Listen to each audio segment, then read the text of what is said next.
Et c'est pour ça qu'on a nos jeunes à 30 ans et même après, encore aujourd'hui, qui ne connaissent pas Cheikh Anta Diop. C'est parce que nous n'arrivons pas à nous les informer, les former. C'est encore les autres qui les forment.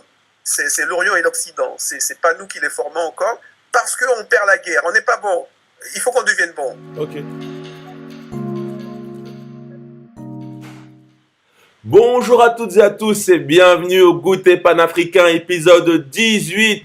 Alors on est très heureux de vous retrouver pour ce nouvel épisode où on va parler de nouveau d'éducation et aujourd'hui on a un invité de marque, Kam Kama, qui crée des ouvrages pour les enfants. Enfin, il va nous expliquer tout ça. Alors Kam Kama, comment tu vas? Je vais très très bien. Alors c'est ta première au Goûter Panafricain, donc merci à toi d'être venu.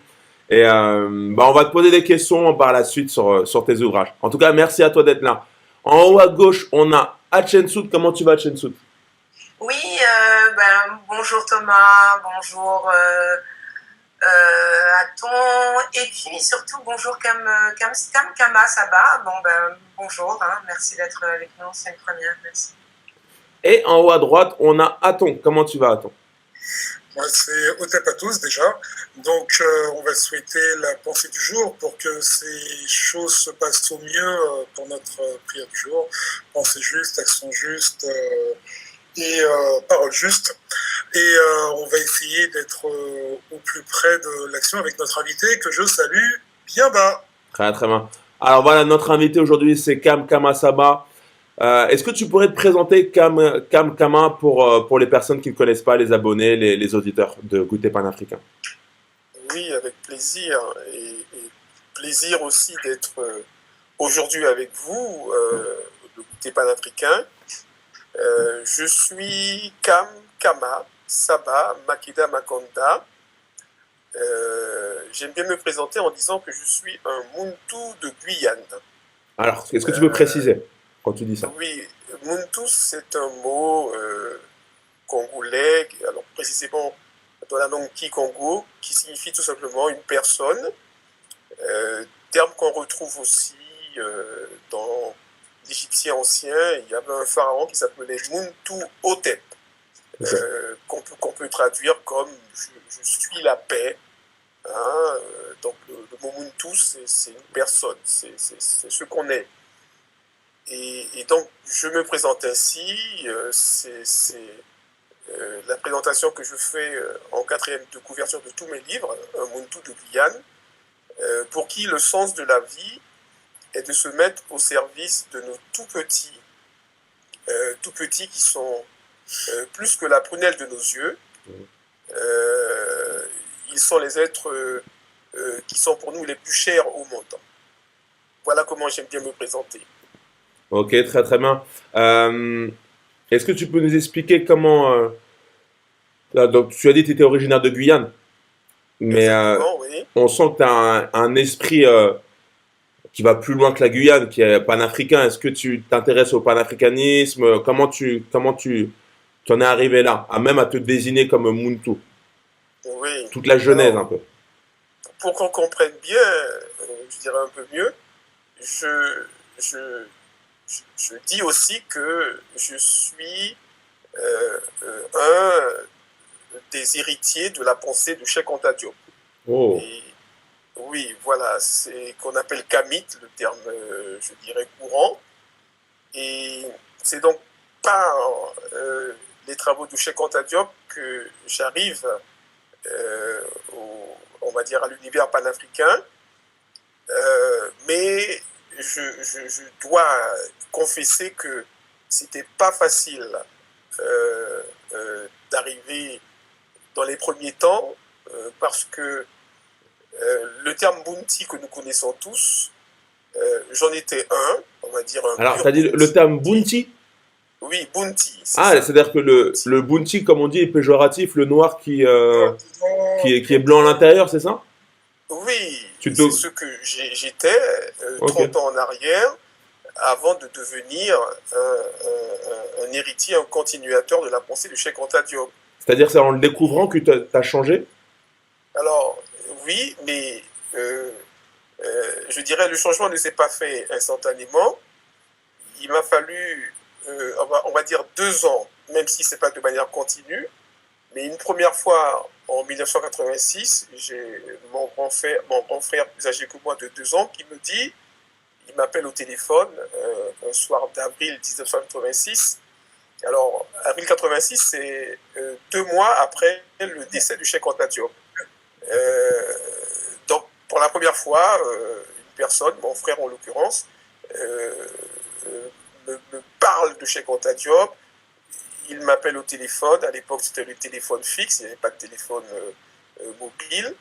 Et il me dit, j'ai un super livre qui nous présente l'Afrique de l'excellence, l'Afrique inventrice de l'écriture, des mathématiques, des sciences. Alors moi, je le coupe tout de suite. Je lui dis, mais qu'est-ce que tu es en train de me raconter là? C'est vraiment du n'importe quoi. Où t'as sorti ça?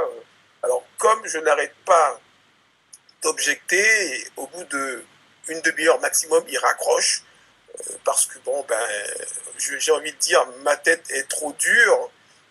Manifestement, je ne suis pas en mesure d'accepter une telle pensée. Et 2 ans après, une personne au centre Georges Pompidou me dit la même chose. Cette fois-ci, cette personne est plus jeune que moi de 4 ans. Je peux même citer son nom puisqu'il m'a autorisé à le citer. Éric Caberia, qui est de la Guyane. Il est étudiant à l'époque. Moi, je suis enseignant en économie et gestion, déjà titulaire. Et lorsqu'il me dit ça, pareil, je lui ris au nez et puis je lui dis, bon, arrête de m'embêter avec ça. On m'a déjà dit une telle chose il y a 2 ans et ne recommence pas avec ces sornettes. Alors, lui, différemment de mon frère, il est très patient et pendant 4 mois, il va me coller. On va parler plusieurs heures chaque jour. Après, je dirais chacun son travail à la bibliothèque pour améliorer sa formation professionnelle. Moi en économie et gestion, lui c'était en ergonomie. Et à la fin de la soirée à Beaubourg, à la fermeture, on reste 2-3 heures devant le centre Georges Pompidou à discuter. C'est lui surtout qui essaie de me convaincre. Et parfois même, une fois rentré chez nous, parce qu'il faut prendre le dernier métro, on se rappelle au téléphone, on continue à discuter. Et j'ai bien dit 4 mois. Eh bien, pendant ces 4 mois, il n'arrive pas à me convaincre. Ou du moins, je devrais dire, ça n'arrive pas à entrer dans ma tête. Et parce que le formatage initial était tellement fort que pour moi, c'était inconcevable que l'Afrique... Comment ? Vous avez quel âge à ce niveau-là? Alors, lorsqu'il me dit ça, j'ai 29 ans. J'ai 29 ans. Ouais. Et, comment dire, alors, il va même me dire, par la suite, car on est devenus de très grands amis, il m'a dit, tu sais, Kama, j'étais, comment dire, sur le point d'abandonner, parce que souvent, lorsque je rentrais chez moi après mes discussions avec toi, j'avais mal à la tête, tellement c'était difficile de te convaincre. Et donc on a rigolé. Et alors comment il arrive quand même à m'amener dans l'univers du Cheikh Anta Diop? On va dire les ancêtres vont l'inspirer et de là il va me dire, bon, tu me crois pas, j'ai beau t'expliquer en long en large. Cheikh Anta Diop, il a écrit plusieurs ouvrages. Eh bien, il faut que tu utilises ces ouvrages. Et je dirais, dans sa générosité, il m'achète Nation d'agriculture et il me l'offre. Il me dit, tu le lis. De là, voilà, Nation d'agriculture, on va dire en personne. Et alors, l'envie de lire pour voir tout ce qu'il m'a dit est très forte. Et je pense que, parce que c'est 30 ans en arrière, le soir même, lorsque je rentre chez moi, j'ouvre le livre. Et je débute donc par l'introduction, je lis, et je dirais quelque chose d'inexplicable, je suis captivé et impressionné par la densité du propos, la rigueur du propos, et je ne m'arrête pas. Je veux continuer pour savoir toujours plus, toujours plus. Et je pense que cette première nuit, hein, parce que j'ai dû rentrer chez moi, il était déjà 22 heures, eh bien, comment dire, je suis pratiquement, je dirais, acquis, convaincu, et je ne m'arrête pas. Les jours suivants, je n'ai qu'une envie, c'est d'aller jusqu'au bout du livre et de découvrir les suivants. Afrique noire précoloniale, unité culturelle de l'Afrique noire, etc. Et comment dire, je dirais, je deviens définitivement, on va dire, convaincu lorsque, toujours lui, il me dit, mais tu sais que Cheikh Anta Diop, il a demandé à l'UNESCO d'organiser une rencontre entre lui et tous ceux qui contestent sa thèse d'une Égypte pharaonique négro-africaine. Et ça s'est passé au Caire en 1974. Et il y a un compte-rendu. Et il m'a pris par la main, en quelque sorte. Il m'a emmené à la librairie de l'UNESCO à Paris, cette place de Fontenoy, c'est le siège social d'ailleurs. Et de là, je crois que c'est lui encore qui a dû m'offrir le compte-rendu du colloque du Caire. Okay. Et je le lis, et là encore, je dirais, je suis impressionné. Et puis surtout, la conclusion justement que Cheikh Anta Diop a vulgarisée, la très minutieuse, vous la connaissez, hein, je la dis pour le public, la très minutieuse préparation des communications des professeurs Cheikh Anta Diop et Obenga n'a pas toujours eu une contrepartie égale. Il s'en est suivi un véritable déséquilibre dans les discussions. Alors, j'ai peut-être un peu, je dirais, arrangé, mais voilà le premier paragraphe de la conclusion générale qui nous laisse entendre que Cheikh Anta Diop et Théophile Obenga ont, je dirais, terrassé les 18 experts mondiaux, français, américains, allemands et puis égyptiens actuels, les Arabes, 2 contre 18. Ils ont terrassé leur adversaire dans la confrontation d'un débat scientifique. Et j'aime bien préciser que le compte-rendu a été rédigé, c'est-à-dire le rapporteur, c'était ni Cheikh Anta Diop, ni Théophile Obenga, c'était un des grands opposants à Cheikh Anta Diop, c'était un Français qui s'appelle Moni. Okay. C'est lui qui a rédigé le rapport et qui l'a soumis à tous. Et ce Moni a eu l'occasion de dire, notamment lors d'un colloque à Yaoundé, d'ailleurs en 1986 même, un mois avant le décès de Cheikh Anta Diop, qu'il a un très grand respect pour Cheikh Anta Diop, que Cheikh Anta Diop a véritablement modifié sa conception de l'histoire et que c'est un très grand homme. Ok. En tout cas, je pense que là, on a fait une très bonne entrée en matière. Qu'est-ce que vous en pensez, les autres invités, Aton et Hachensout, mais moi, je vais rajouter que Cheikh Anta Diop, si on se souvient bien, si on est tous très attentifs à son histoire, il nous a dit d'armez-vous de science jusqu'aux dents. Pourquoi il dit ça? On est en plein colloque du Caire. Hein. C'est formez-vous, armez-vous de science jusqu'aux dents et arrachez votre patrimoine culturel. Et c'est très important ce qu'il dit, parce qu'aujourd'hui, on a l'impression que plus que jamais, nos jeunes sont aliénés. Moi, je voulais savoir, justement, je voulais poser la question très rapide à Kamkama, qui nous parle d'une personne qui a marqué les années 80, 90, enfin bref, toute une génération. Et aujourd'hui, il est quasiment tombé dans l'oubli par rapport à nos jeunes. Est-ce qu'on n'a pas loupé une étape? Je répète ma question, elle est très précise. Est-ce qu'on n'a pas loupé une étape dans la connaissance? Oui. Je dis oui, c'est-à-dire j'ai entendu ta question, je vais y répondre. Alors, euh, avec Hatshepsut, on a eu l'occasion de se rencontrer avec Thibaut chez elle et on a discuté. Et je dirais, sans risque de me tromper, Hatshepsut a dû me trouver atypique. En ce sens que, alors j'ai un propos qui prend le contre-pied de, je dirais, du discours ambiant chez les Kamites.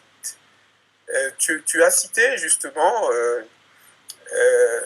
je dirais, cette recommandation express de Cheikh Anta Diop, qu'il a, comment dire, formulé tout d'abord dans le livre de Théophile Obenga. Le premier livre de Théophile Obenga, c'est l'Afrique noire. Alors là, le titre m'échappe un peu, mais le premier livre qu'il a fait en 1973, avant de se présenter au colloque du Caire. Que ce serait quelque chose comme Égypte ancienne, Afrique noire, pour montrer qu'il y a une identité parfaite entre ces deux univers. Et c'est là-dedans qu'il dit justement à Obenga, dans la préface de son livre, armez-vous de science jusqu'aux dents. Et aujourd'hui, tous les Kamites, je dirais, en premier, celui qui m'a donné une formation, je dirais,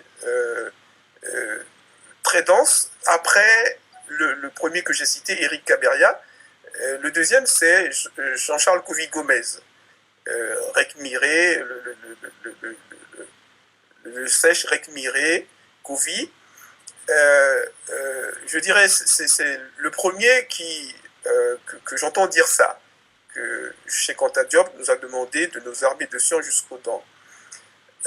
Mais il y a à peu près peut-être 6 ans, 7 ans, je découvre un autre propos de Cheikh Anta Diop qu'il a émis dès ses débuts, c'est-à-dire précisément 1952, puisque, et je redis que armez-vous de science jusqu'aux dents, c'est 1973.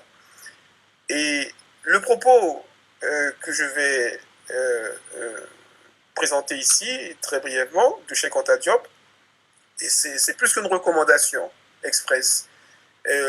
Il l'a tenu jusqu'au bout, c'est-à-dire de ses débuts jusqu'à la fin.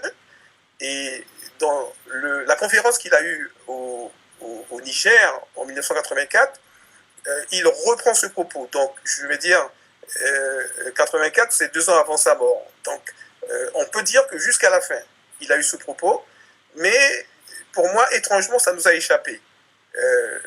Je dis nous a échappé parce que moi-même aussi, j'avais lu Cheikh Anta Diop, mais je n'avais pas retenu ça. C'est en revenant sur ce livre, et puis surtout lorsque je vois que, comme tu l'as dit, alors toi tu ne l'as pas dit comme ça, mais pour moi, il y a ce que j'appelle persistance du désastre africain. Le désastre africain persiste. Bon, toi, tu as dit les jeunes, tu as même demandé, mais est-ce qu'on n'a pas raté une étape?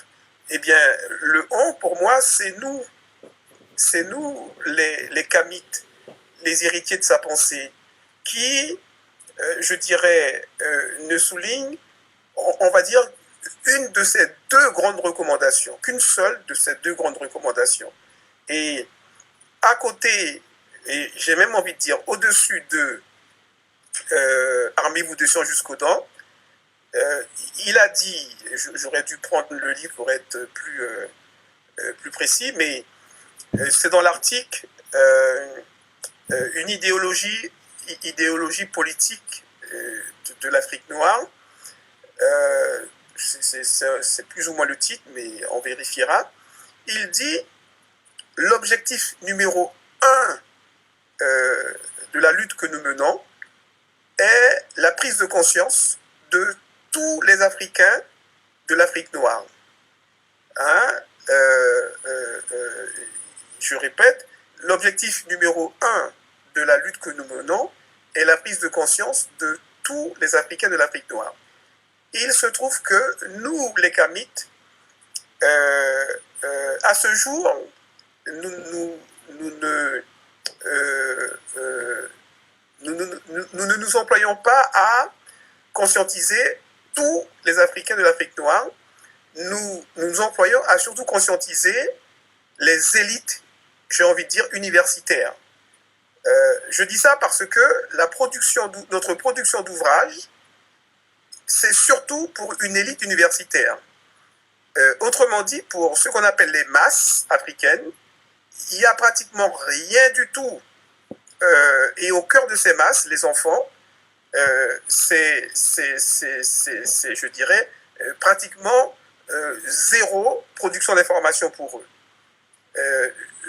Je m'appuie sur les livres, qui est, je dirais, le support, le véhicule peut-être le plus efficace de la diffusion de l'information. Eh bien, si on va par exemple à la librairie Taméry, mais on pourrait aussi dire chez Présence africaine, la librairie de Présence africaine, eh bien, oui, la librairie Taméry, eh bien, le rayon enfant représente, alors aujourd'hui, comme il s'est quand même enrichi, je veux dire, c'est peut-être, allez, on va dire 2-3% de l'ensemble des livres. C'est une grande armoire, puisque bon, j'en parle assez souvent avec son fondateur Narmer, qui a commencé avec moi auprès de Jean-Charles Covy-Gomez au Minacad, 30 ans en arrière. Eh bien, le rayon enfant, c'est à peine 3% de l'ensemble des ouvrages. Plus globalement, on pourrait dire le rayon pour les masses africaines, adultes et enfants, ça ne dépasse pas 5%. Tout le reste, c'est pour une élite universitaire. Et je pourrais être plus précis tout à l'heure, hein, mais voilà. Moi, donc de là, j'interpelle les héritiers de la pensée du Cheikh Anta Diop, dans lesquels je suis. Comment on peut espérer relever un peuple lorsque on néglige les masses, hein, de ce peuple, c'est-à-dire l'écrasante majorité. Et je rajoute que dans cette écrasante majorité, il y a les enfants, et moi, je dis que différemment de nous, les adultes, et puis même les Kamites, les enfants pourront plus sûrement assimiler cette immense pensée, qui est celle de Cheikh Anta Diop, pour la simple raison que nous, les Kamites, lorsqu'on a découvert Cheikh Anta Diop, alors tout le monde n'avait pas presque 30 ans comme moi, mais en tout cas, c'est pas dans l'enfance que la plupart d'entre nous, nous avons découvert Cheikh Anta Diop, c'est, on va dire, autour de 20 ans, hein, un peu avant au lycée. Comment? Même 30-40 ans pour certains, quoi. Tout à fait. Et même le professeur Obenga l'a découvert aux environs de 30 ans. Il raconte ça dans, comment dire, un ouvrage nomade qu'avait écrit un certain Doukaya, un frère qui est décédé il n'y a pas très longtemps. Et c'est le père d'un ami qui écrit, Djibouti Billon, qui écrit aussi pour les enfants. C'est son père qui était un universitaire, puisqu'il est décédé il n'y a pas très longtemps, qui, vers l'âge de 30 ans, disons à un moment où Obenga a à peu près 30 ans, il lui dit, tiens, il y a un Africain qui dit ceci, dit cela. Voilà son ouvrage phare, Nation Nègre et Culture. Et donc Obenga lui-même, c'est très tard. Donc nous tous, c'est très tard. Et surtout, je veux dire, je veux souligner que ça veut dire qu'on est déjà bien formaté, on peut dire, par l'Occident, depuis notre plus tendre enfance. À l'époque, on pourrait dire c'est les Tarzan, Hakim, Zambla, il y avait Blanche-Neige pour les filles. Voilà comment on a été nourri. Et ensuite, lorsqu'on va à l'école de la République, on remet 1, 2, 3 couches pour encore, je dirais, alors moi j'aime bien dire plus que nous aliéner, pour nous abrutir. Et donc, moi je dis, on ne peut pas complètement se guérir lorsque on a commencé sa vie comme ça. Et c'est seulement vers l'âge adulte qu'on découvre Cheikh Anta Diop. L'assimilation ne pourra jamais être vraiment parfaite. Par contre, les enfants qui ont un esprit neuf, vierge, eh bien, si on leur présente ça, eh bien, sans problème, ils peuvent l'assimiler. Mais il y a une condition pour qu'il en soit ainsi. Il faut qu'on soit, je dirais, meilleur que Disney et les mangas. Si on n'est pas meilleur que Disney et les mangas, eh bien, encore une génération naissante et montante qui sera dans l'abrutissement. Ok. Donc, pour faire simple, pour résumer, je vois écrit Ankh. C'est pas Ankh que tu t'es donné. C'est ça, Ankh? Moi, c'est oui. Moi, c'est Aton. Ah, bah, d'accord, c'est Aton. Eh bien, Aton, la jeunesse qui est en déshérence, notre jeunesse qui est en déshérence, pour moi, la responsabilité nous incombe. C'est parce que on néglige nos masses, on se focalise uniquement sur les élites, que notre jeunesse est en déshérence, mais pas seulement la jeunesse, hein, la multitude des parents est aussi en déshérence. Ok. Je vais laisser la parole à Shensout qui va aussi te poser des questions, Kamkam. Shensout, il faut que tu branches ton micro. Oui, bah merci. Merci, Kamkamba, pour cette introduction et puis pour la suite donc, que tu as pu nous restituer. Là où je voudrais juste qu'on puisse avancer, c'est la manière de problématiser effectivement ce qui nous touche en général tous, hein, que ça soit ceux d'un certain âge ou comme tu l'as évoqué tout à l'heure, les enfants.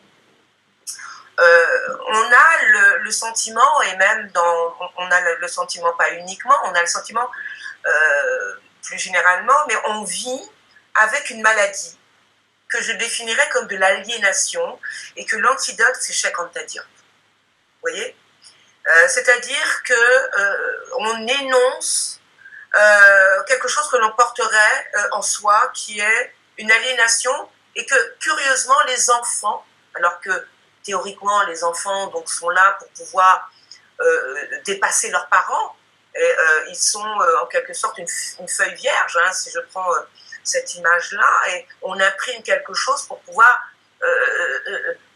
construire un individu, construire une personne qui aurait vocation à prendre les rênes du monde que l'on doit on doit leur laisser dans de bonnes conditions. Et bien, à travers notre propos, on a le sentiment que ce n'est pas acquis, que ce n'est pas une évidence pour les enfants afro-descendants. Alors, cette maladie que l'on appelle l'aliénation, Cheikh Anta Diop l'a très bien diagnostiquée et il a apporté effectivement des solutions. D'autre part, Kamkaba, tu as cité des personnes qui seraient tributaires donc d'un savoir, excusez-moi, ce sont les élites. Alors, les élites sont les représentants emblématiques de l'efficacité d'un système scolaire. Et s'ils sont effectivement représentants de la réussite d'un type d'enseignement, d'un type de formatage, comme on l'a dit tout à l'heure, s'oppose après coup, comme tu l'as dit aussi, de la production par nos élites un savoir qui serait uniquement en leur direction et qui aurait vocation à tourner en rond, en quelque sorte. Alors la question que l'on est en droit de se poser, c'est que lorsque Cheikh Anta Diop diagnostique notre maladie, en quelque sorte, et qu'il y apporte un médicament, il apporte donc des solutions, et comme vient de le dire Aton, c'est de s'armer de savoir jusqu'aux dents, mais la question fondamentale, c'est du comment rendre ce savoir produit par une certaine élite pour une certaine élite à un niveau que l'on pourrait dire vulgarisable aux enfants, aux adultes. Kamkama, tu prends le parti de dire je prends à bras le corps justement ce problème en construisant des instruments. Et les instruments que tu as produits sont, et ça mérite effectivement que tu nous transmettes ou que tu nous communiques s'ils sont suffisamment efficaces. La question que je suis en droit de me poser, c'est est-ce que tes instruments sont partie prenante d'une certaine didactique. Qu'est-ce que la didactique? La didactique, c'est de rendre accessible au plus grand nombre un savoir savant. C'est-à-dire qu'il y a des chercheurs qui sont spécialisés dans la didactique et qui ont vocation à rendre accessible par le biais donc, de production de manuels le savoir savant. Alors, donc ça c'est la première question, donc savoir si toi tu as dans la production donc, de tes ouvrages analysé comment rendre accessible donc, ce savoir savant pour échapper en quelque sorte à ce mal qui nous gagne, hein, qui est d'abord l'aliénation, et puis surtout éviter que ça soit un ronronnement, c'est-à-dire l'élite parle à l'élite et l'élite renvoie à l'élite. Je terminerai par ce que dit dans son avant-propos Cheikh Anta Diop dans l'ouvrage 1 de Nation Nègre et Culture que j'ai pris rapidement dans ma bibliothèque. Vous me permettez donc de lire page 27, tandis que l'Européen peut remonter le cours de son histoire jusqu'à l'Antiquité gréco-latine et les steppes eurasiatiques, l'Africain qui, à travers les ouvrages occidentaux, essaye de remonter dans son passé historique, s'arrête à la fondation de Ghana. Au-delà, ses ouvrages lui enseignent que c'est la nuit noire. Que faisaient ses ancêtres sur le continent depuis la préhistoire? Comment se fait-il qu'ils aient tant attendu pour surgir de l'ombre avec une organisation sociale perfectionnée? Ont-ils toujours habité l'Afrique ou venaient-ils d'ailleurs? Voilà, Cheikh Anta Diop a eu le mérite de problématiser l'entrée dans le temps et dans l'espace de l'Africain. Voilà.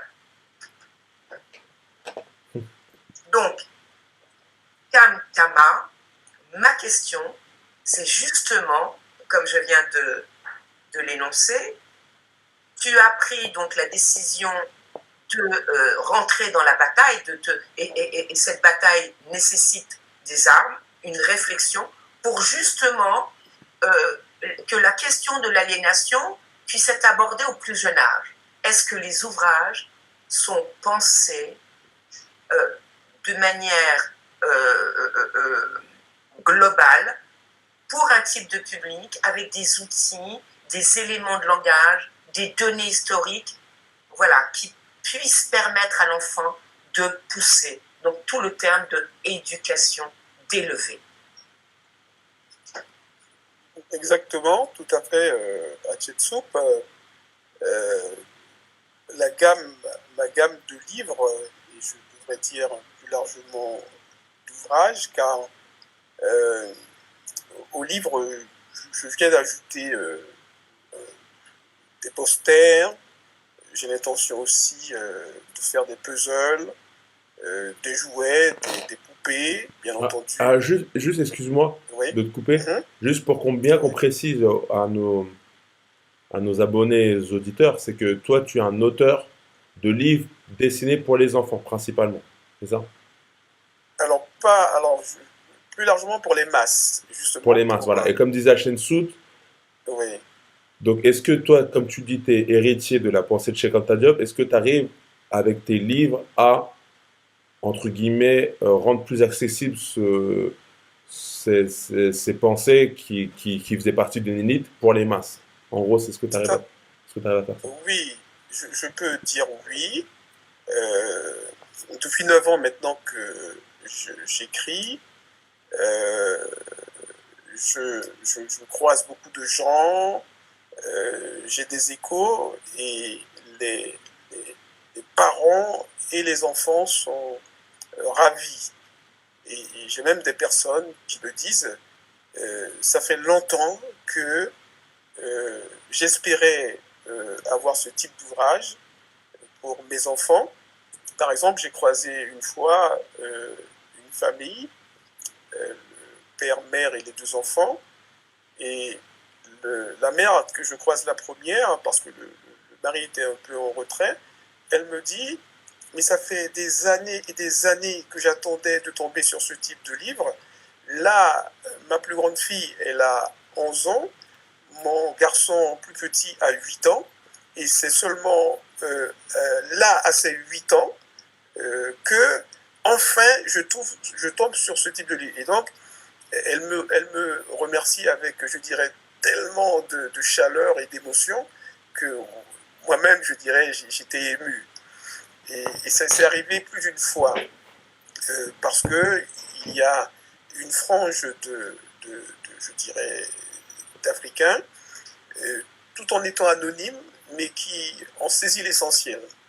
Je vous donne une deuxième anecdote. C'est une dame que je croise. Euh, Au départ, elle est toute seule. Et je vais vers elle, je lui dis, tiens, j'écris des livres sur l'Afrique de l'excellence en priorité pour les enfants. Et la dame, elle me dit, bon, je n'ai personne à qui offrir les livres en question, j'ai pas d'enfants autour de moi. Cependant, je vous donne une somme, 100 euros.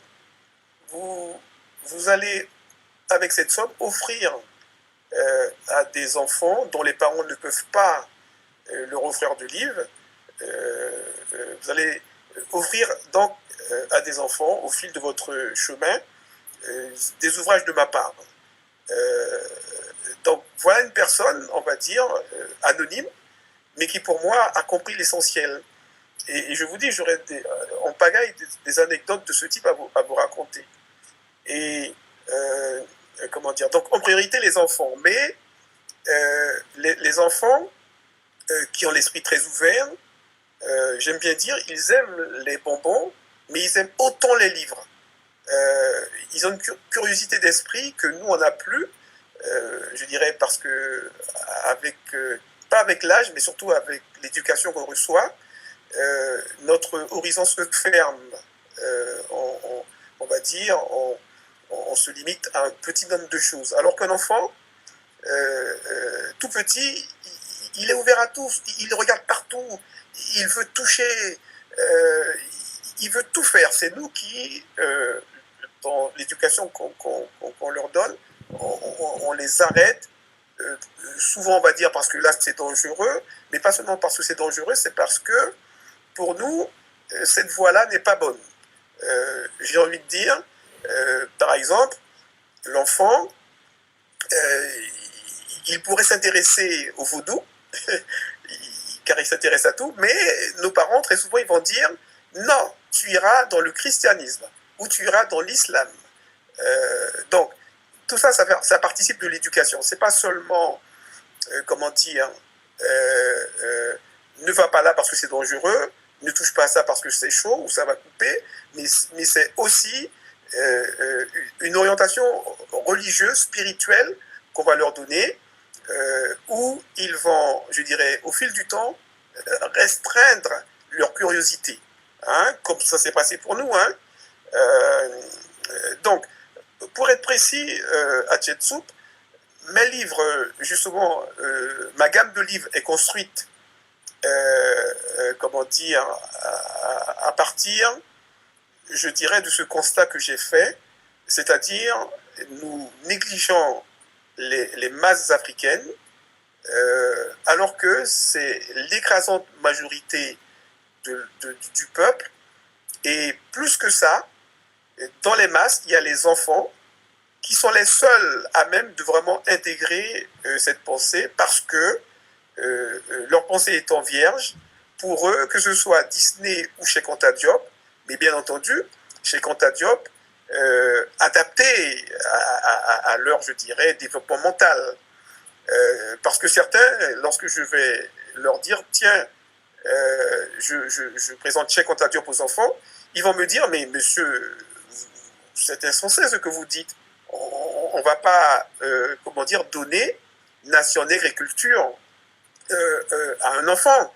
Je lui dis, mais bien entendu, regardez par vous-même, j'ai adapté mon propos de la même manière que moi j'ai envie de dire, les Occidentaux adaptent la Grèce antique où toute l'épopée monarchique française et occidentale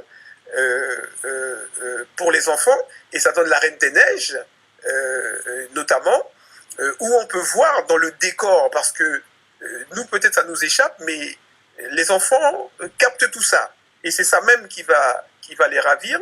Ils vont voir les grands châteaux, ils vont voir les grandes robes, les belles robes de princesses, de reines.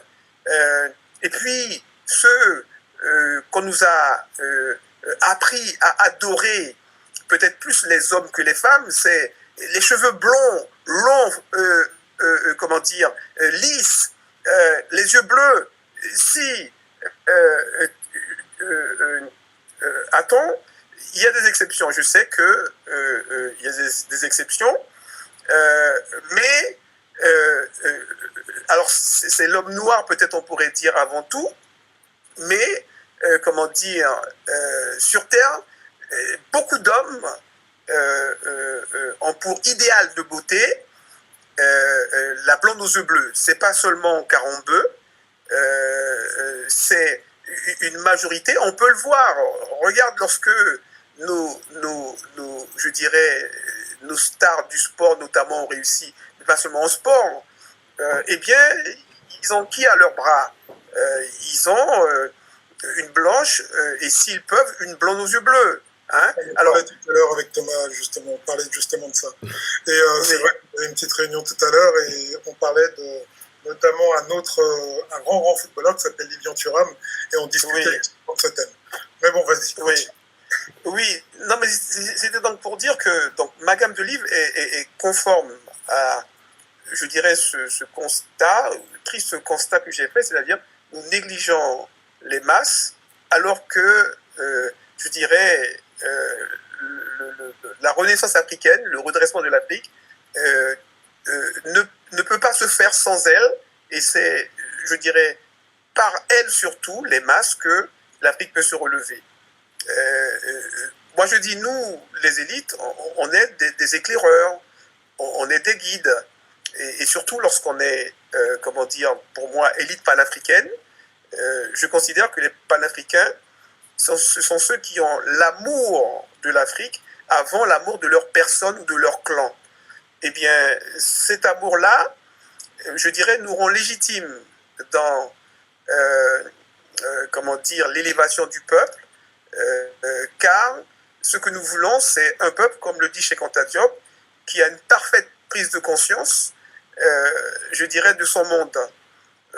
On comprend, je dirais, les enjeux, et de là, les choix que l'on fait, les décisions que l'on prend, doivent, de manière certaine, nous amener à remettre l'Afrique debout, à nous remettre debout, à retrouver notre dignité. Ouais, on est entièrement d'accord avec ce que tu dis. Par contre, on voit tous, nous, le problème d'où ça vient. Comment réunir des peuples où 50% sont musulmans, 50% sont chrétiens, et éventuellement une toute petite partie, parce que j'ai dit 50%, ça fait déjà les 100%. Donc la seule petite partie qui est timide et qui est, lui, éveillé. Ça nous remet en cause tout notre paradigme. De plus, il y en a très peu. On voit dans nos relations, dans notre communauté, chacun est très communautaire. Si je dis aujourd'hui levez-vous tous les Maliens, on va se reconnaître. Si on dit relevez-vous tous les Guyanais, ils vont se reconnaître. Si je veux dire relevez-vous tous les Ivoiriens, ils vont se reconnaître. On n'a pas compris qu'on était ensemble. Il nous manque cette unité. Oui. Et cette unité, je pense que tout à l'heure, ma question n'était pas si innocente que ça, ce qui a mis un long monologue, mais je pensais que c'était l'unité globale du panafricanisme et du kémitisme qui allait être au centre de l'affaire.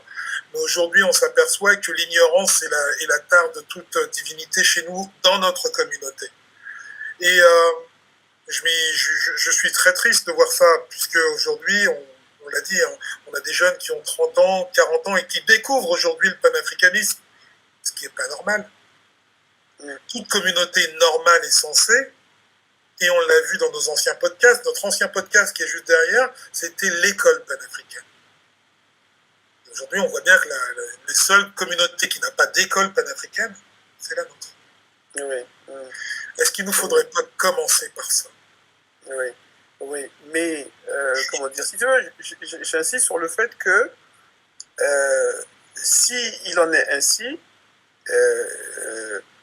tu as dit à 30 ans, il découvre, mais il faut être plus précis. Quel est le pourcentage de ceux qui découvrent à 30 ans? Il est très faible. Ça veut dire que le pourcentage de ceux qui ne découvrent pas, non seulement à 30 ans, à 40 ans, à 50 ans, à 100 ans, est beaucoup plus important. Mais je dirais, c'est parce que, je le redis, c'est parce que nous nous focalisons sur l'élite. On ne produit pas d'informations pour les masses. Tu as rappelé, je dirais, pour moi, c'est la phrase fondamentale, c'est l'idée fondamentale. Moi, je dis qui explique l'univers. Qui explique l'univers, c'est le grand frère, le doyen Domi Fakoli, qui a attiré mon attention sur cette phrase qui m'échappait il n'y a encore même pas 5 ans. Hein. C'est lui qui lors de ses jours à Paris, il y a 5 ans, m'a accordé suffisamment de temps pour attirer mon attention sur l'importance de cette phrase. Et la phrase que donc, tu as prononcée et que Doumbie a attiré mon attention sur elle, c'est dans son livre La prière négro-africaine, c'est ancêtre de ma lignée maternelle, ancêtre de ma lignée paternelle, inspirez-nous la pensée juste, la parole juste et l'acte juste. Hein? Et bien, moi j'ai envie de dire, cette phrase contient toute la puissance de l'univers. Cette phrase, c'est, comment dire, c'est celle que nos ancêtres, dans les textes des pyramides, donc les premiers textes sacrés au monde, c'est sur cette base qu'ils expliquent, on va dire, la prise de conscience d'Atoum de lui-même. Il prend conscience Atoum, on nous dit, somnolait dans le Noun.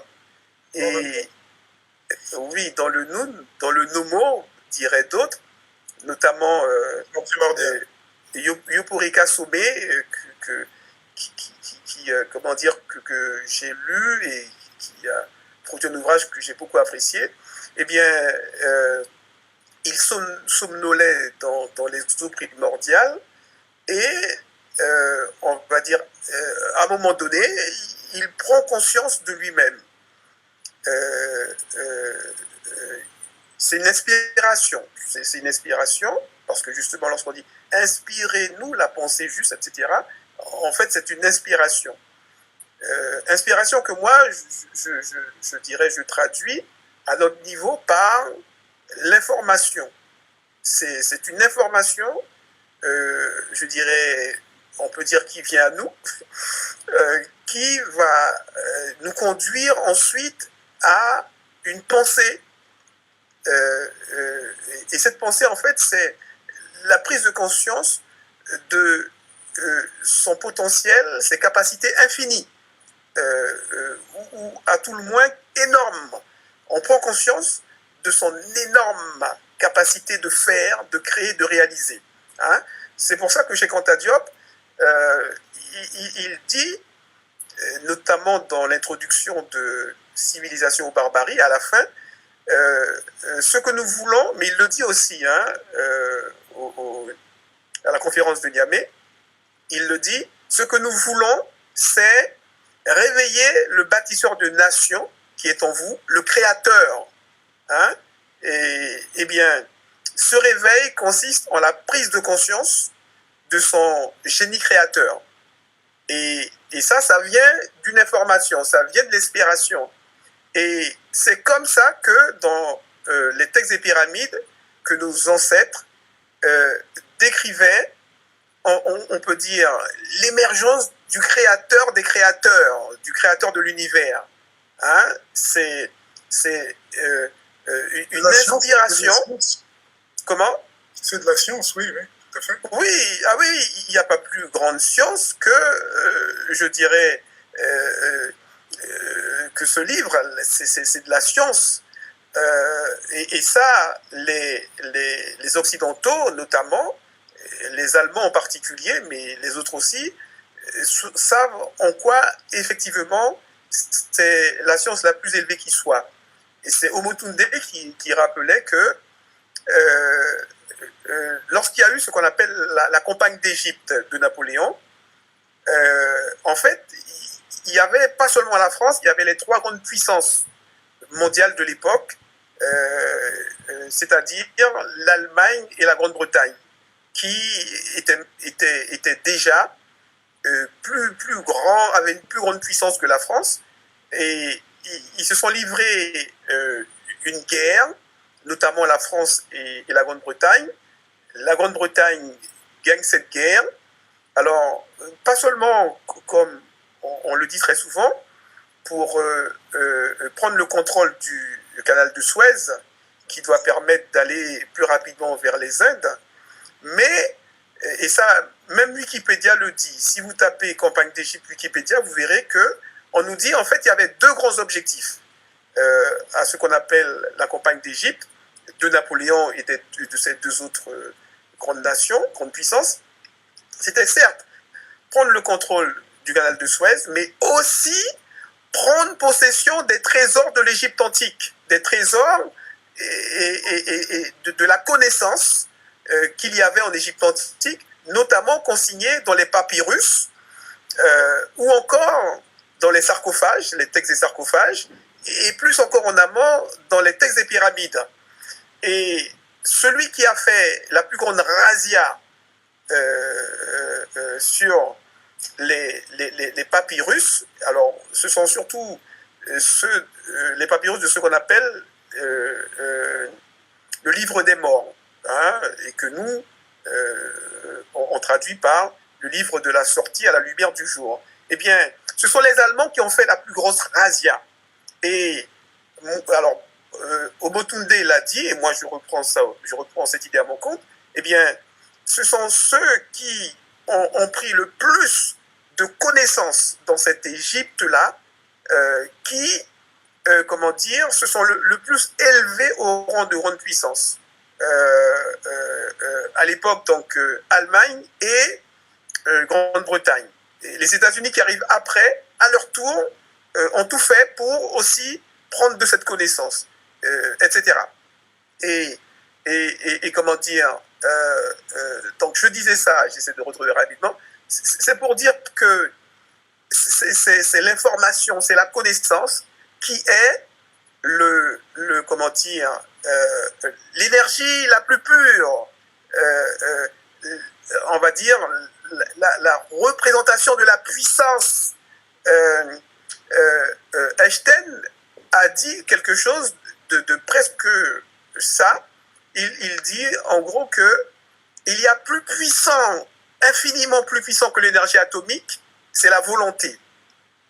Pour moi, il s'est arrêté en cours de route. Je me permets de dire ça, même si on nous dit que c'est le grand Einstein. Mais je le dis parce que mes ancêtres ont dit mieux la phrase que tu as rappelée dans un premier temps, Aton. C'est plus puissant lorsqu'on l'aperçoit bien, c'est plus complet, c'est plus immense que la phrase d'Einstein, qui est déjà immense. Il dit il y a infiniment plus puissant que l'énergie atomique, c'est la volonté. Hein? Eh bien, la volonté, elle est nourrie par l'information. Si on n'a pas d'information, on n'a pas de volonté, on n'a pas de pensée. Ou alors, si on a de la petite information, on aura de la petite pensée. Si on a de la grosse information, on aura de la grosse pensée, de la grosse volonté. Voilà. Et donc, comment dire, encore une fois, c'est à nous je dirais, d'être bons, nous, les Kamites, et je veux dire plus largement les panafricains, parce que il y a des panafricains qui ne sont pas Kamites, par exemple, il y a des garvéistes, il y a des Dubois, etc. Hein, ou les Nkrumah, hein, oui, mais ils se voyaient chrétiens parce qu'ils n'avaient pas le reste du monde. Ok. Tout cela, ils ont un amour de l'Afrique. Et donc, c'est pour dire que, c'est là que je veux insister, c'est à nous je dirais, de bien bosser. On ne bosse pas bien parce qu'on néglige les masses. Et, comment dire, en fait, on perd la guerre des guerres, j'aime bien l'appeler comme ça, la guerre de l'information et de la connaissance. Et donc, eh bien, oui, armons-nous de science jusqu'aux dents pour arriver à gagner cette guerre enfin, parce que pour l'instant, on la perd. Et c'est pour ça qu'on a nos jeunes, à 30 ans et même après, encore aujourd'hui, qui ne connaissent pas Cheikh Anta Diop. C'est parce que nous n'arrivons pas à nous les informer, les former. C'est encore les autres qui les forment. C'est l'Orient et l'Occident. C'est pas nous qui les formons encore parce qu'on perd la guerre. On n'est pas bon. Il faut qu'on devienne bon. Ok. Alors juste, Hachem Tsout, si tu as une dernière question, pose-la. Et ensuite, on va terminer ce podcast avec la partie sucrée, c'est-à-dire les ouvrages à recommander pour nos abonnés. Non, j'ai une petite question, hein, mais une toute petite question, hein, parce qu'on s'inscrit, hein, les parents inscrivent leurs enfants donc dans un système éducatif, excusez-moi, à partir de l'école. C'est-à-dire qu'ils acceptent de confier l'instruction de leurs enfants à d'autres, hein, qu'eux-mêmes. Et on est quand même assez inquiet parce que cet autre est-il assez légitime pour enseigner ce que vient de dire Kamkama, les antiquités, les humanités classiques africaines. Là, d'ailleurs, lorsqu'on regarde les manuels scolaires, on voit bien qu'effectivement, il y a une absence globale sur ce sujet-là.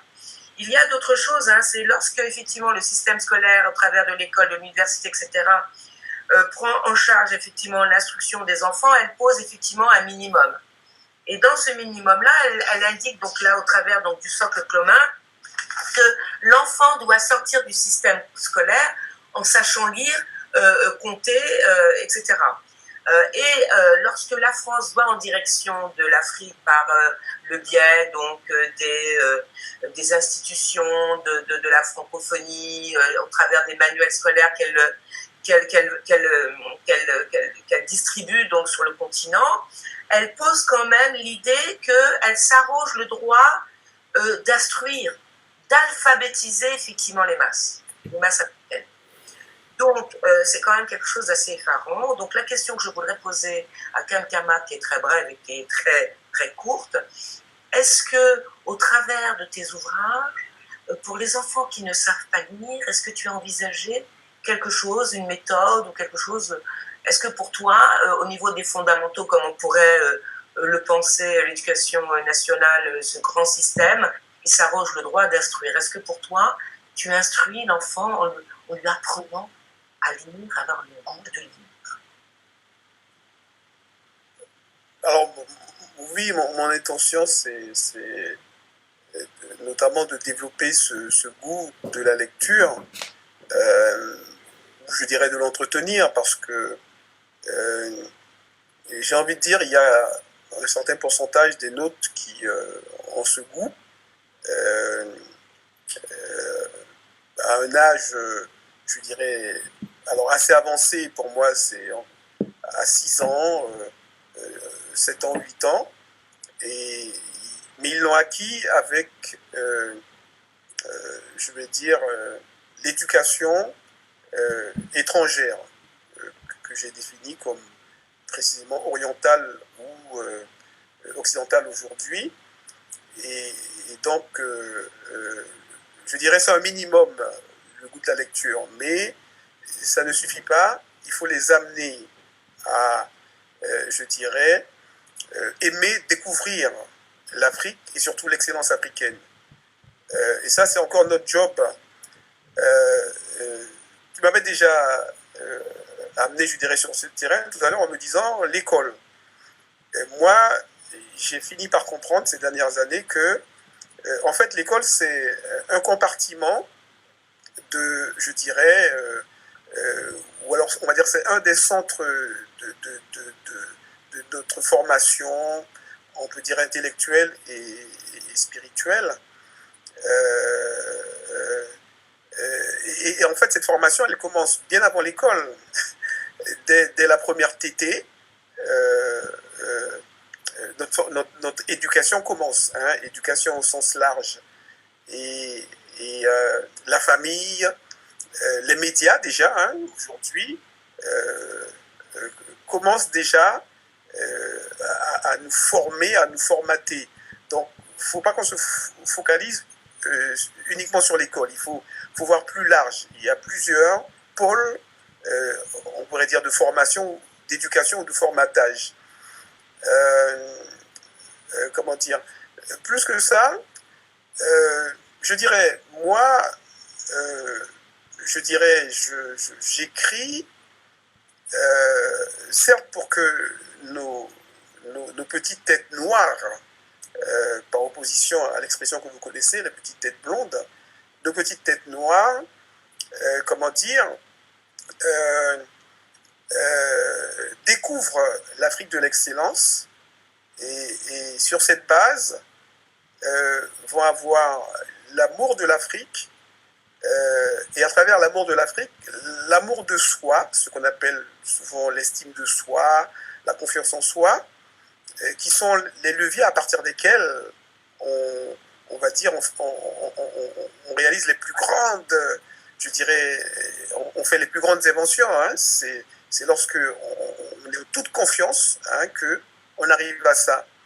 Mais, comment dire, cette gamme d'ouvrages, de livres, c'est dans mon discours, je dirais, que j'ai avec vous là maintenant, ce soir, c'est pour dire aux panafricains, comment dire, mettons le paquet sur les masses. Et moi, ma gamme est là. Regardez comment je dirais, je vous invite à faire ça ensemble,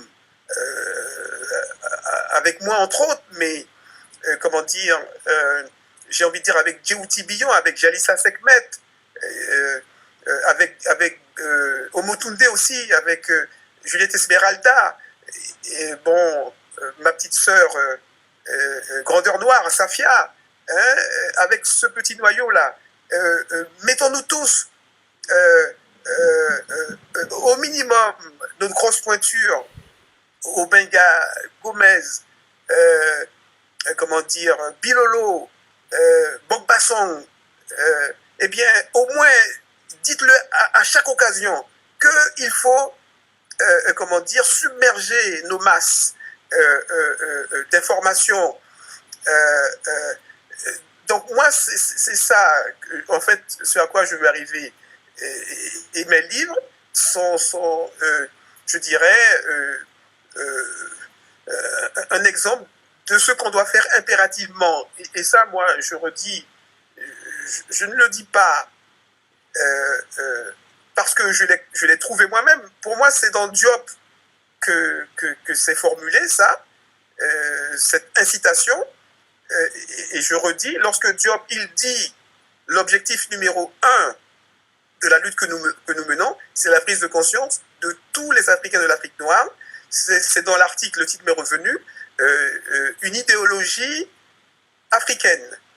Un article de 1952 qui se trouve dans le livre posthume, à titre posthume que sa famille a fait, et qui est intitulé « Alerte sur les tropiques ». Là, il y a les premiers articles, ces premiers écrits, et c'est même pas premier article, c'est les premiers écrits de Cheikh Anta Diop. Nation d'agriculture n'est pas le premier écrit. C'est le premier livre, mais c'est pas le premier écrit. C'est sa thèse. Voilà, oui, sa première thèse. Et donc, je redis, ce que je veux, c'est que tous on mette le paquet sur, comment dire, les masses. Maintenant que il y a une information consistante, et même pour moi, depuis Diop et Obenga, l'information consistante avait déjà été élaborée pour l'élite. Eh bien, maintenant, la priorité, c'est les masses. Et donc, au-delà de mes livres, je dis, ce que je veux, c'est qu'on mette ensemble le paquet sur les masses pour enfin arriver à relever l'Afrique. Ok. Donc, oui. Ok, bah en tout cas, je rebondis sur ça parce que tu as parlé de tes livres.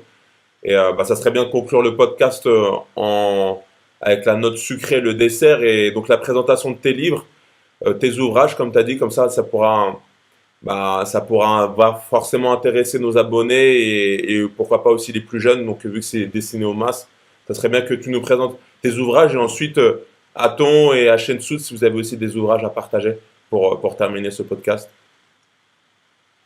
Oui, juste avant, je veux dire que tout ce que je dis là, pour moi, c'est par inspiration des ancêtres. Je n'ai pas une intelligence supérieure, je dirais, aux autres kamites, et je dirais, pour moi, surtout à Obenga, par exemple. Obenga, ce qu'il fait, c'est énorme, énorme. Et moi, je ne suis pas en mesure de produire ce type d'information. Il se trouve que, comment dire, par, on va dire, un chemin hasardeux, même si dans le livre, dans les textes des pyramides, dès l'origine, il est écrit que le hasard n'existe pas. Mais j'ai envie de le dire comme ça pour que, je dirais, on se comprenne. Moi-même, je n'ai pas compris ce que je vous dis. C'est, on va dire, dans des échanges avec notamment un frère qui a relu mon premier livre, qui est, si je peux le montrer là, ouais. C'est celui-ci, Cheikh Anta le Pharaon. C'est mon premier livre. Eh bien, le frère qui me relit, c'est lui qui va attirer mon attention qu'il y a on va dire, une incohérence dans mon bouquin. Il me dit, c'est bien ce que tu as fait, mais il y a une incohérence. Et donc moi-même, je n'ai pas relevé d'incohérence. C'est lui qui va me pointer du doigt l'incohérence et je ne percute pas. Mais rentrer chez moi, une idée me vient, comme ça me tombe dessus, mais il faut écrire pour les enfants. C'est ça qu'il nous faut en priorité. Hein? Donc, je dis, je n'ai pas de mérite particulier et en fait, c'est le travail des ancêtres. Pour terminer avec, je dirais, l'autoflagellation que je fais de nous, les kamites, je vais dire, mon cerveau était trop abîmé pour que j'arrive à cette compréhension profonde, et c'est les ancêtres qui vont, à travers ce frère qui m'a relu, et puis, comment dire, cette inspiration ensuite qui va suivre, qui me permet de comprendre ça. Hein? Donc moi je dis, je veux rester humble parce que de moi-même, j'ai pas compris ça. Alors, mes livres, j'ai montré le premier, c'est donc celui-ci, Chez Conta le Pharaon, qui est destiné aux 10 à 15 ans. Au départ, je voulais le faire pour les plus jeunes, dès 6 ans, mais comme c'était mon premier, je dirais, mon premier livre, ma première confrontation avec l'écriture d'un livre, eh bien, j'ai raté ma cible. C'est pourquoi j'ai fait un an après un deuxième, plus léger, en dégraissant le premier et qui va donner Chez Conta D, point, pour les 3 à 9 ans. Entre-temps, j'ai sorti des bouquins pour adultes. Celui que je veux montrer, mais adulte grand public, c'est pour les masses. Car, je dis, on a suffisamment fait pour l'élite, et donc maintenant c'est les masses. Et c'est cet hommage rendu à la femme africaine. Donc ce livre s'appelle Hommage tout simplement. Hommage, oui, Okay. mais on comprend qu'il s'agit de la femme africaine puisque le dessin nous montre une femme africaine et puis à la carte de l'Afrique. Et bien entendu, lorsque je dis la femme africaine, je précise, c'est la femme africaine continentale ou, comme on dit, afrodescendante. Okay. Car les afrodescendantes, même si ils sont nombreux à dire qu'ils ne sont pas africains, eh bien, j'aime bien dire que le béquet sait très bien que ce sont encore des Africains et c'est pour ça qu'il arrive à les dominer. Okay. Mais voilà, à mon niveau personnel, je dirais, le summum, c'est ce livre-là, Bébé Chez Conta, qui est pour les enfants. Alors, dès le berceau, à partir de 3 mois, on peut le lire. Des parents me l'ont déjà confirmé depuis 2 mois qu'il est sorti. Et le vrai summum, en fait, c'est sa version en Wolof. Là, c'est la version française et c'est la version en Wolof qui, pour l'instant, est en e-book, mais qui sera bientôt aussi en livre papier. Okay. Alors, j'ai bien dit que c'est à mon niveau, car le niveau le plus important, c'est le niveau d'ensemble. Pour moi, je serai totalement comblé lorsque on sera nombreux à produire de l'information pour nos masses, en général, pour nos enfants, nos bébés en particulier. C'est là que, avec, je dirais, une puissance, comme dirait Cheikh Anta Diop, une conscience historique, hein, on va dire, totale, que plus rien ne pourra arrêter, je dirais, l'Afrique. Okay. Voilà. Okay. Hein, tes livres, où on peut les trouver? C'est sur Internet, c'est sur la. Oui, j'ai alors 2 sites, mais le site principal, c'est édition. Alors, j'ai derrière moi, je ne sais pas si on voit bien ce petit papier. C'est alors édition au singulier mks.com. Édition mks.com. Ok. Oui. S de Sophie. Oui, S de Sophie à la donc, fin. MKS, M de Mathieu. Makeda Saba. Makeda Saba, oui. Édition, M de Mathieu, K de Kiwi, okay. Et S de Sophie.com. Et là, je termine en disant justement qu'il y a, en plus des ouvrages pour les masses, il y a un ouvrage qui va paraître prochainement, d'ici la fin de ce mois, qui sera intitulé, j'ai mon petit marque-page qui annonce la sortie de ce livre. C'est donc tous les pharaons, sans exception, étaient des noirs. Point d'exclamation. Et alors, et après. Le plus important ici, c'est pas comme nous les Kamites, on le croit très souvent, c'est l'idée que tous les pharaons, sans exception, étaient des noirs. C'est pas le plus important dans mon livre. Le plus important, c'est le et après. et après, c'est pour dire, eh bien,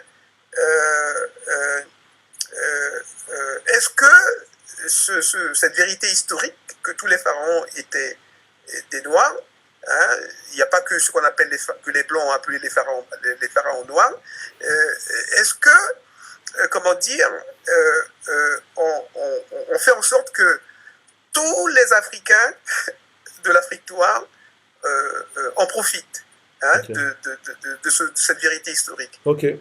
C'est surtout ça, voilà. Ok. Alors, rapidement, je vais demander à Aton, à Shensu de présenter leur livre et on va conclure le podcast.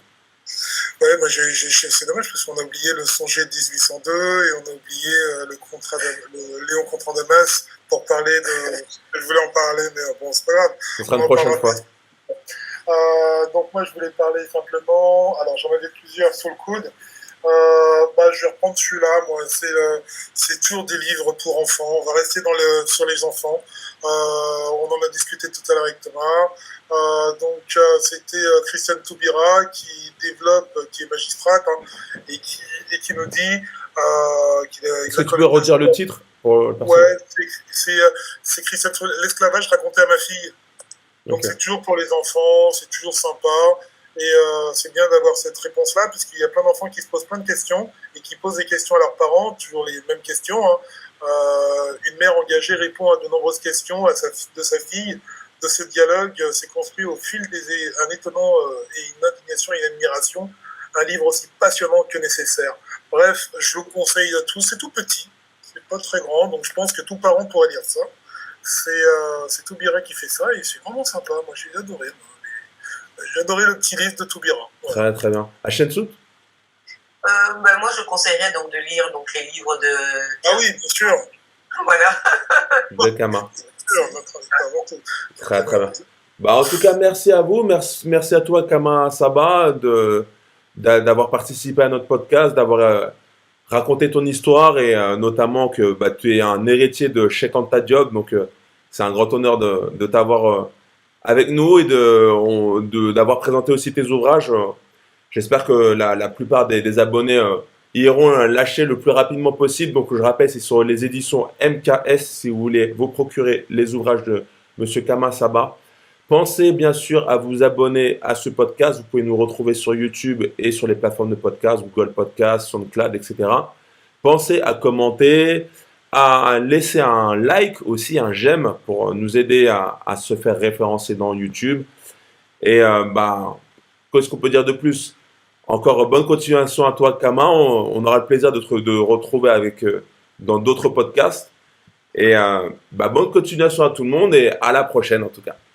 Salut, merci Kama. Merci, c'est moi. Thomas, merci. Merci à vous. C'est moi qui remercie toutes et tous. Merci infiniment. Ok, à très bientôt. Bonne soirée.